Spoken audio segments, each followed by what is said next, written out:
After லஞ்சுக்கு அப்புறம் பாப்பாவை கொஞ்ச நேரம் தூங்க வச்சுட்டு நம்ம ரிலாக்ஸ்டாக இருக்கலாம்னு பார்த்தா எங்கே அமுக்கி படுக்க வச்சாலும் அப்படி இப்படின்னு 4:30 மணி ஆக்கிடுவான். இன்றைக்கி ஈவினிங்கே ஆகிடுச்சு, 5:30 மணிக்கு தான் தூங்கவே செஞ்சான்.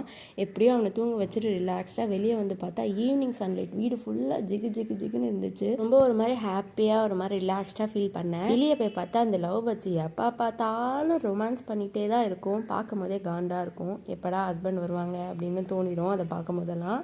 அதே மாதிரி எனக்கு ரொம்ப பசி எடுத்துச்சு. சரி வீட்டில் வர புதினா சட்னி நேற்று வச்சது இருந்துச்சா, ரொம்ப டெம்டிங்காக இருந்துச்சா, அதனால் 2 தோசை சுட்டு சாப்பிட்டேன். ஈவினிங்கில் சாப்பிடும் போதுல எனக்கு ஸ்கூல் டேஸ் தான் ஞாபகம் வரும். ஏன்னா ஸ்கூல் முடிச்சு வந்ததுக்கப்புறமா மத்தியானம் அம்மா என்ன சாப்பாடு செஞ்சாங்களோ அதை சாப்பிடுவேன். இல்லைனா தோசை சுட்டு கொடுப்பாங்க, சாப்பிட்டுட்டு பேக்கெல்லாம் மாட்டிட்டு நானும் என் தங்கச்சும் டியூஷனுக்கு ஓடி போயிடுவோம். அந்த டேஸ்லாம் திரும்பி வராதுல்ல சே அப்படின்ட்டு ஃபீல் பண்ணிட்டே சாப்பிட்டுட்டு இருந்தேன். பாப்பாவுக்கு ஆர்டர் பண்ண 2 ப்ராடக்ட் ஃபஸ்ட் கிரைலேருந்து வந்திருந்தது. அதை ஓப்பன் பண்ணி பார்த்துட்டு அப்புறம் கொஞ்சம் நேரத்தில் ஹஸ்பண்டும் வந்துட்டாங்க. அவங்க நைட்டு சப்பாத்தி கேட்டனால சப்பாத்தியும் எறாத்தூக்கும் வச்சு டின்னருக்கு கொடுத்துட்டேன்.